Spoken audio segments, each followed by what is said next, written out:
क्या होते हैं। Hi everyone, welcome back to another weekly analysis video. इस वीडियो में हम नेक्स्ट वीक की फॉरेक्स एनालिसिस करेंगे। हमारा पहला पेयर है गोल्ड।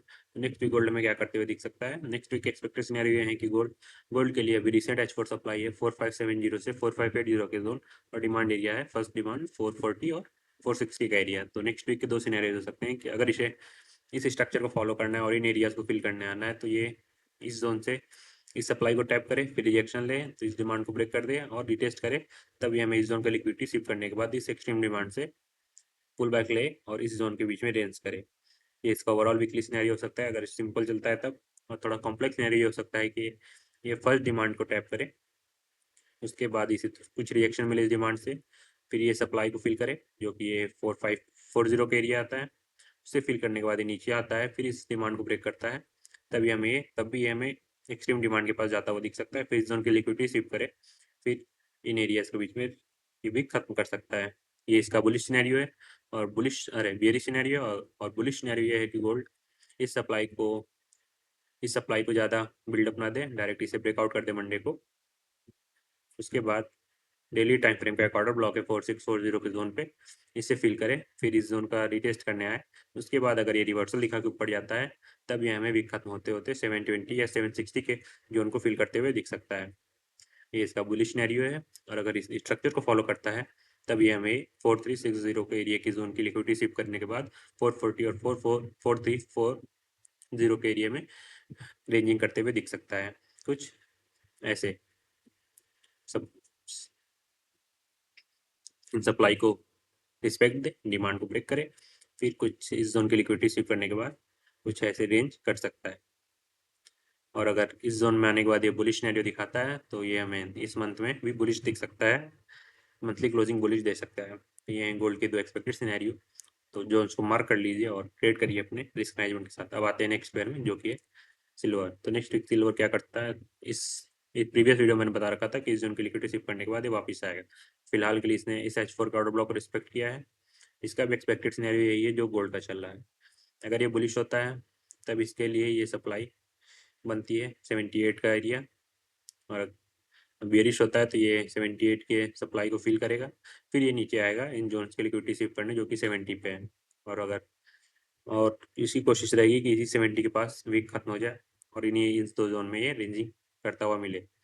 और अगर बुलिश होता है तो इसे बुलिश होता है तो इस डिमांड पे ये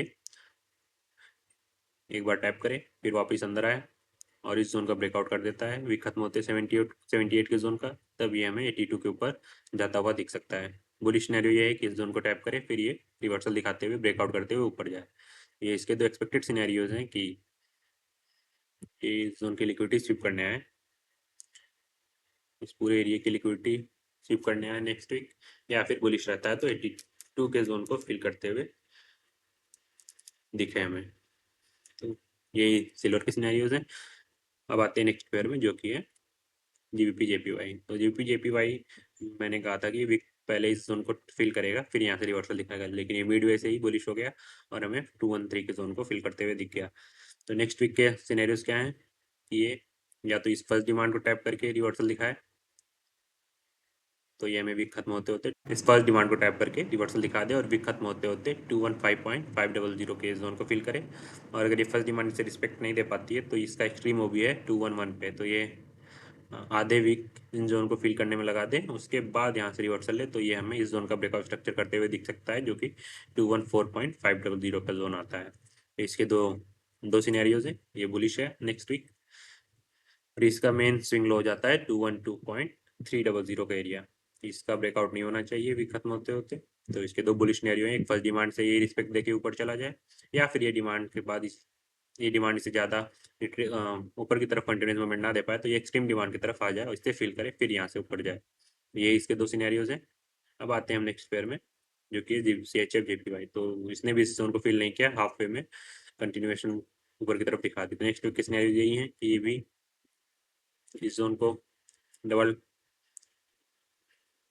इस जोन को फिल करने आए 201.300, फिर यहाँ से एक कंटिन्यूशन अपवर्ड मूवमेंट दिखा दे और भी खत्म होते होते ये हमें 204 के जोन के ऊपर या 203 के ऊपर जाता हुआ दिख जाए।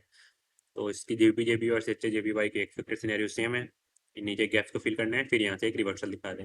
इसका भी एक्सट्रीम डिमांड का जोन ये बन जाता है, जो कि ये गैप पड़ा है H4 में, तो इस जोन को मार्क करिएगा। अब हम आते हैं नेक्स्ट पेयर में, और अगर ये गैप अप ओपन होता है, इस ऑर्डर ब्लॉक को पहले ट्रैप कर लेता है, तब फिर ये नीचे गैप्स को फिल करने आ सकता है, चाहे 50% रिट्रेस हो यहाँ से, या फिर डायरेक्ट 20% रिट्रेस होने के बाद वापस जाए। तो ये तो एक्सपेक्टेड सिनेरियोज हैं HFJPY। ठीक, अब आते हैं नेक्स्ट पेयर में, जो कि SDJPY है। इसका H4 का गैप है, तो ये सिनेरियो अभी भी वैलिड है कि ये इस H4 के गैप को फिल करे, फिर इस जोन का रिटेस्ट करने आए, तब यहाँ से ये रिवर्सल दिखाएं। तो इसका भी अभी ये सेम सिनेरियो लेके मैं चल रहा हूँ इस वीक, नेक्स्ट वीक भी इसी के साथ वीडियो खत्म होती है। और भी किसी पेयर्स के एनालिसिस चाहिए तो कमेंट करिएगा, और लेवल्स को मार्क करिए, अपडेट करिए अपने रिस्क मैनेजमेंट के साथ। And thank you.